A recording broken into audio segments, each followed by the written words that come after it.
The date is July 13th, 2008. Katy Perry's song I Kissed a Girl rose to #1. The iPhone 3G just launched. We were months away from the housing market crash, and Ashley Tisdale's Picture This released on ABC Family.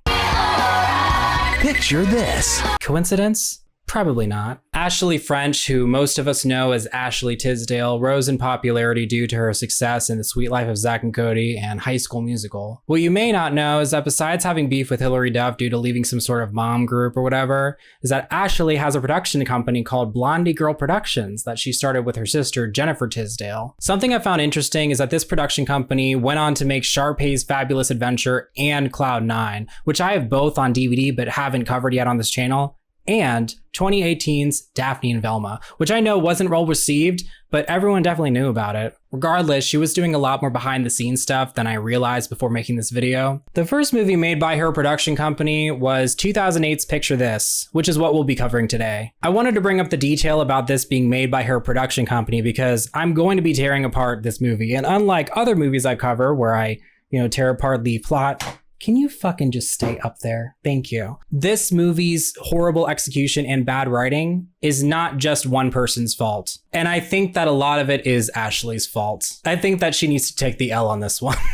So let me open up this analysis on why this movie is so bad. Picture This is a special kind of bad because the director is a boomer man who lightly admitted in the behind the scenes that he was not really with the times. Especially now that I'm getting a little bit older as a director, it's just trying to stay in touch and keeping in mind what I feel is appropriate. But what really made this movie bad was the most god-awful writing that I've seen in a long time. And would you have guessed that the writer was also a boomer man that wasn't with the times? I'm sure Temple Matthews is a wonderful screenwriter. Like, there were a few funny bits here and there, but oh my god. And like, Temple seemed really proud of the fact that this was all original. This original concept, original story that came from within me and my own experiences with my own daughter. Also, his daughter is Vine star Manon Matthews, and I thought that was funny.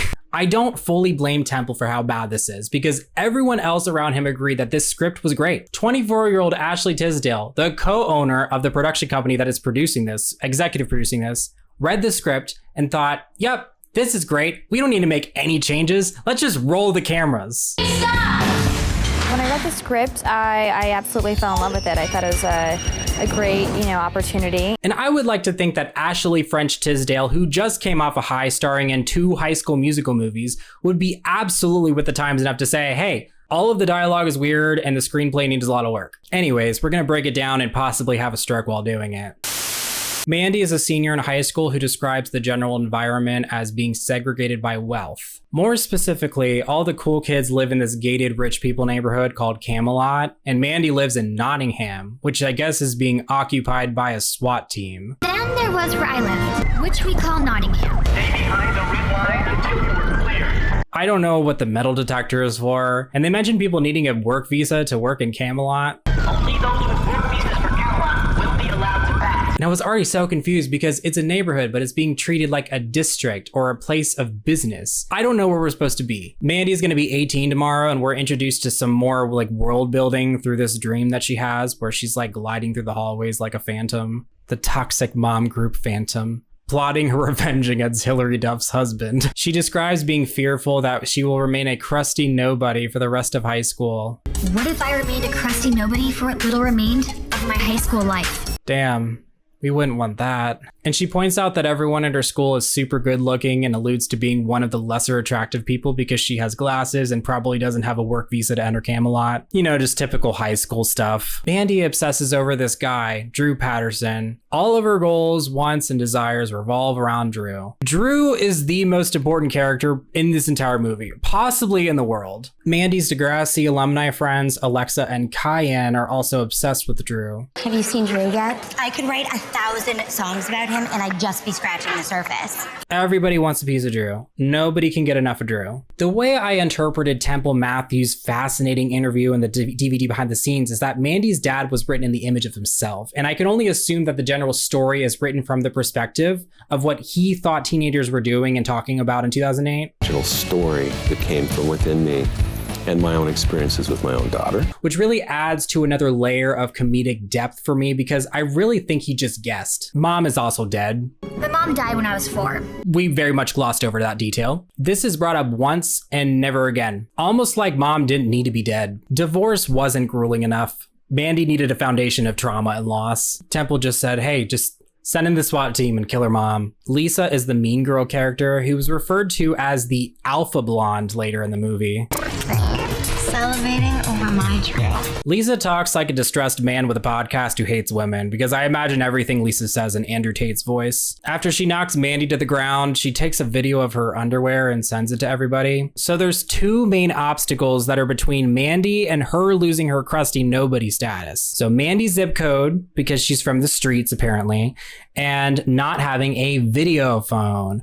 Ooh, let me explain. The entire teenager ecosystem in this movie revolves around sending video messages to people and like talking in live video chat, which I don't think was possible in 2008 on your phone, but everybody's recording everything. No one's even texting. Everyone's videoing themselves and sending the video as a text message, which is interesting because this movie was before the social media renaissance. The concept of an embarrassing viral video being seen by everyone only exists within the scope of this era's understanding of how that would even happen. I'm sure there were isolated instances where embarrassing videos or photos did spread in a way that this movie described, but we didn't have TikTok or Snapchat or Instagram, and Facebook barely had video uploading capabilities. And YouTube didn't even have gender marbles yet. So what I find so unbelievably interesting about this story is that the video phone gimmick would actually feel more believable today, but it feels so incredibly ridiculous in 2008. This also had to have been an advertisement for this particular LG phone that Mandy wants, because so much of the plot revolves around this phone and its very misleading capabilities. I was curious to see what this phone was actually like, so I watched this video by a channel called The Unboxing Gadget.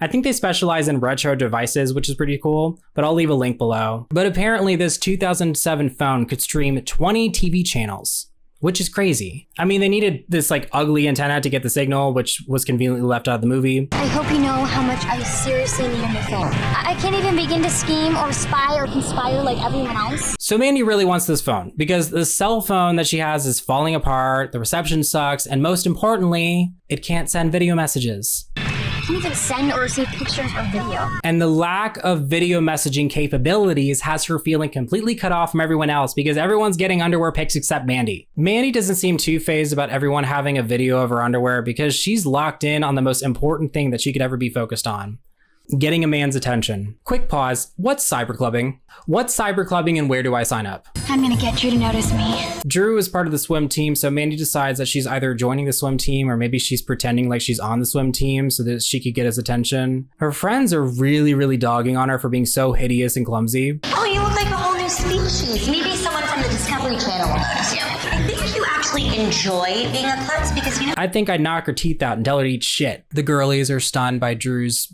majestic body. Mandy goes to shoot her shot, but crusty, clumsy Mandy drops her glasses, bumps her head, and passes out in the pool. And I think they could have made the injury a little more convincing, because what do you mean that made her unconscious? To her surprise, Mandy wakes up to Drew giving her mouth to mouth. She takes a second, she's like really floored that he knows her name, and then makes a weird comment about him touching her boobs on school property. Your hands. So tingly, maybe inappropriately placed while we're on school property. Mandy's telling her friend Alexa all about it at the pet store where they both work, and Cayenne video calls her on the flip phone to warn Mandy that Lisa's approaching. Tell Mandy to hide. None of these phones have front-facing cameras or video calling capabilities, which really bothered me. Lisa comes in and doesn't say anything important or interesting. She's just mean with an interesting vocabulary. Must be so humbling, schlepping dog food around for minimum wage. I really did not expect the word schlepping to come out of her mouth. So yeah, she just says some really mean shit and then asks where the dog collars are so she could put one on Drew. Where are the dog collars? Drew lost his. Why is Drew wearing dog collars? And the look on Alexa's face. Ugh, I can't believe her. But then Alexa, for some reason, insults Mandy. That's like her thing. You know what she's doing, don't you? She's trying to not so subtly show Drew you're just a lowly shop girl. You know she just wants Drew to know that you're stinky. You're a stinky employed Pet World girl. What do you mean? You both work at Pet World. Sorry about Lisa and her superiority complex. Something I was confused about while watching this was trying to figure out Drew and Lisa's situationship, because sometimes they seem like they're in a relationship. Like right here, obviously they came to Pet World together. Okay, they're both buying him a dog collar for some reason. Things are feeling pretty serious. Where are the dog collars? But I never really see them interact because the store is really small, and you think Lisa would just sit at a distance and watch her man talk it up with Mandy. Drew and Mandy are talking over college plans. Like Mandy wants to be a vet, and Drew says that he's going to business school, and Mandy tries making some light conversation like, oh yeah, that's awesome, you're following your dreams. And then he's like, no, I'm not. Anyways, I think my cat has a tummy ache. Follow your dream and all that. It's not my dream.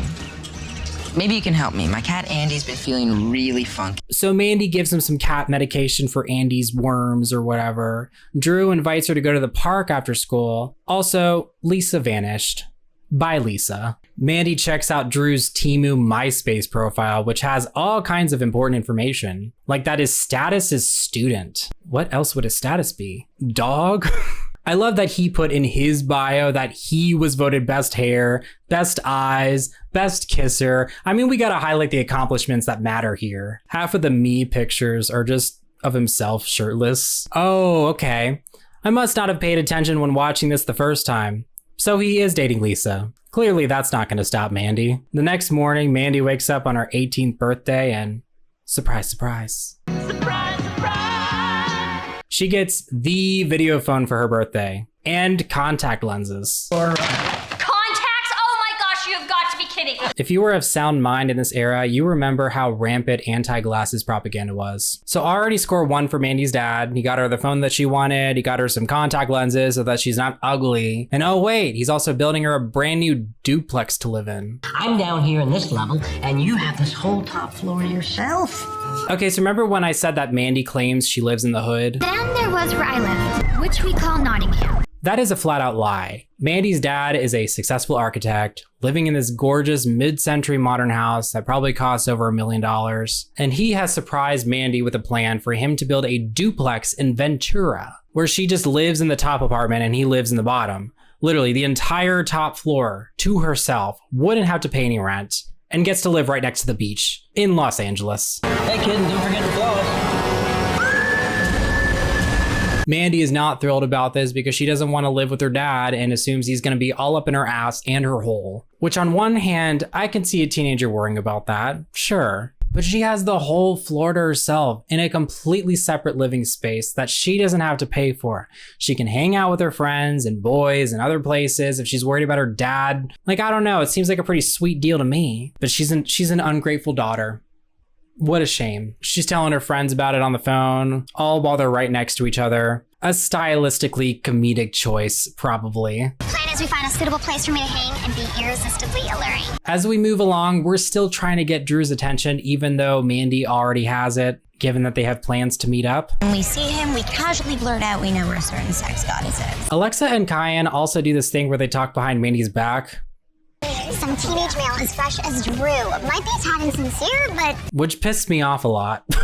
Mandy's hanging out, eating her chips and salsa next to this comedically large bowl of limes. Like, why does she need so many limes? Drew runs into Mandy's shitty friends. Alexa forgets her grand plan of what she was gonna say and just pulls out her phone and starts live streaming him. Jalapenos. Jalapenos, great. Smile. Oh yeah, Drew is sensitive and likes photography. Guzzling right from the Bev bar? That is so Hercules. The phrase, "that is so Hercules," is something that I was laughing about for 15 minutes because who says that? That is so Hercules. Absolutely no one. Both Drew and Mandy address Lisa, who is not there. Oh, what about Lisa? Lisa doesn't own me. And that he's knowingly cheating and that it's fine. Everything's fine. Hey, have you seen Do you mind? Drew? Sorry, I can't hear you. Some idiot's talking to me. Imagine asking Annie Murphy a question and she just talks to you like that. I didn't know she was in this. Mandy gives Drew a hug and suddenly one of the mean girls notices and sends a video to Lisa, who immediately books it to the park. And while Mandy was loving on Drew, she dropped her phone, and when Mandy's dad calls, Lisa answers it and live streams her hugging Drew. Dad doesn't say anything about Drew when he gets on the phone with Mandy. Instead, he asks where Mandy is, and when she lies about it, he asks her to show him on video. Where are you? The comments? Really? Show me. Wait, excuse me? And this is important because this clever checkmate move by Dad will be heavily repeated throughout the movie. This is the gimmick that keeps on gimmicking. Are you studying at the library like you're supposed to be? And then I say, well, show me. And she and her girlfriend exchanged looks of abject horror. And at that moment, I knew I had a movie. I don't know why this moment needed to have this gimmick, because it would have made a lot more sense for him to ask her who that guy was. But he never asked that. So Mandy cuts their cheating date a bit short, and Drew invites her to a party on Saturday, but Dad grounds her, so now she can't go anywhere, which is so devastating because this was going to be the party of the year.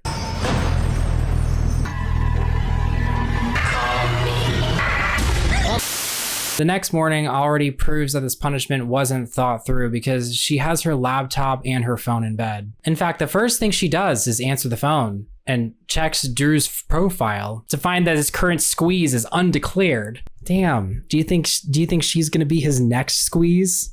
Ew. Dad notices that she's using her phone anyways and takes it away, so she formulates a plan to study at her friend's house by lying that she has a D- in something. And what's weird is that he is skeptical that she's really gonna go to this party, but he ends up letting her go and gives her the phone back. All right, I'm gonna say okay, but there are some rules. Would have made a lot more sense to say, hey, why doesn't your friend study at our house? But if she studied at home, we wouldn't have a reason for Dad to be checking in all the time and asking Mandy to visually prove her whereabouts with this really cool high-tech device. Oh, and she also gets the car too, because I guess dropping her off and picking her up wasn't an option. The whole plot point of her being grounded just wasn't necessary. If they just left that out and just had her casually lie about going to a sleepover or whatever, they still could have used this gimmick that Temple Matthews was so eager to use. I knew I had a movie. So Mandy leaves, and throughout all these shenanigans that Mandy and her friends will find themselves in, Lisa and her friends will be following her around and trying to sabotage her or something. Mandy gets to Alexa's house, and Alexa's watching a DVD of herself and Cayenne performing at the talent show in the 9th grade.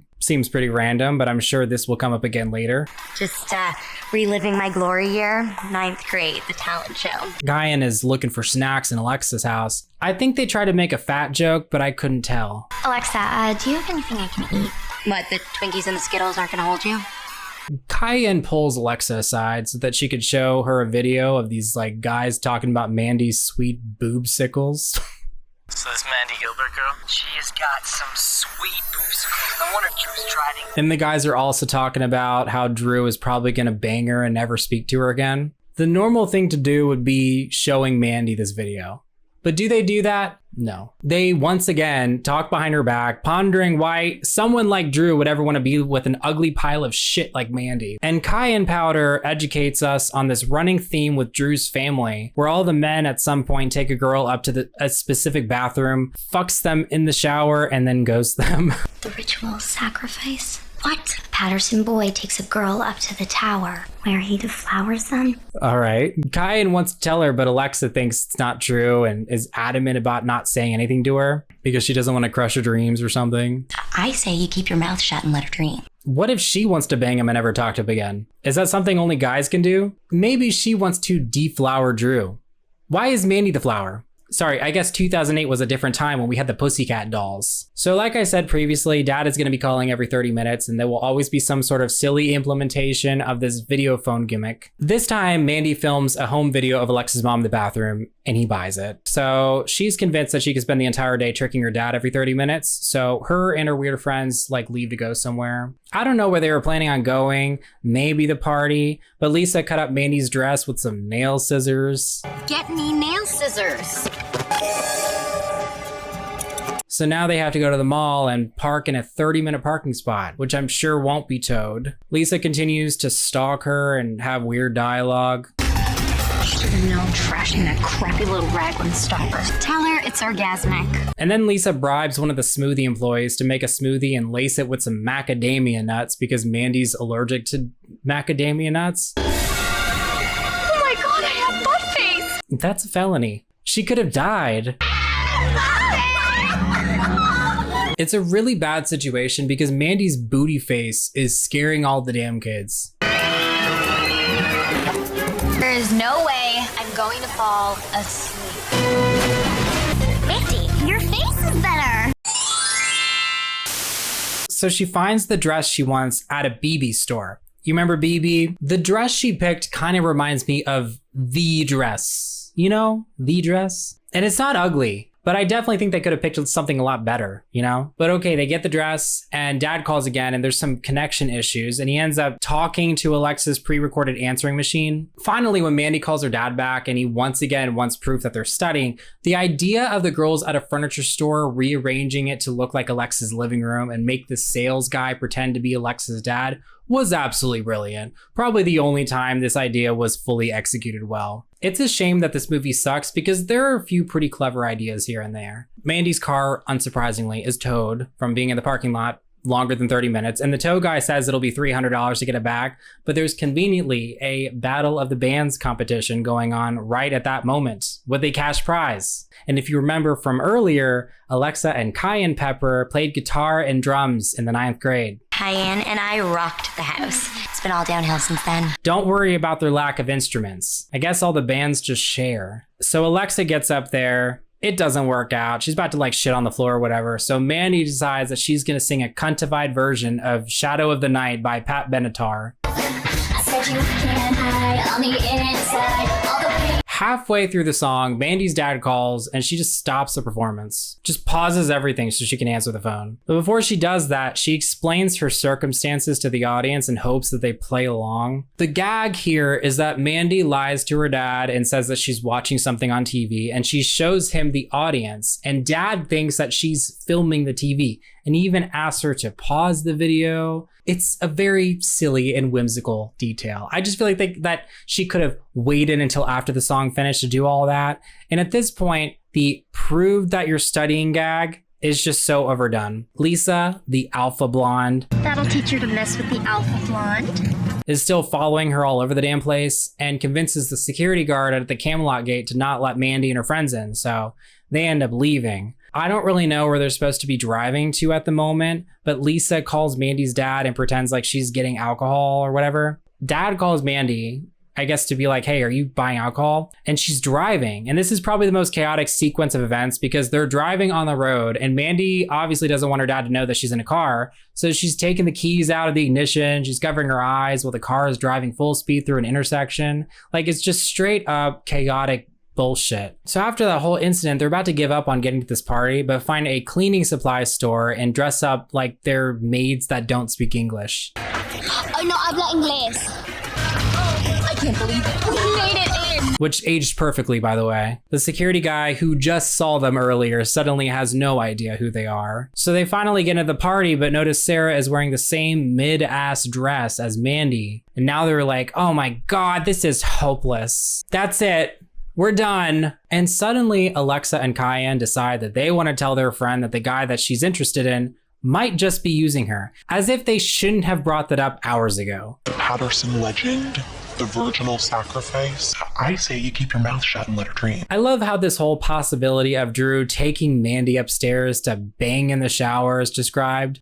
We went from spending this entire movie thirsting over this guy to acting like Mandy having consensual shower banging with this dude, who is her age, by the way, is like the end of the world. Maybe he wasn't even gonna start the shower. Well, if he does, you know he's got a whole lot more planned than a shampoo and cream rinse. Okay, but do you promise, Alexa? Shampoo and cream rinse. Really? What if Mandy wanted to use him? Would that be so horrible?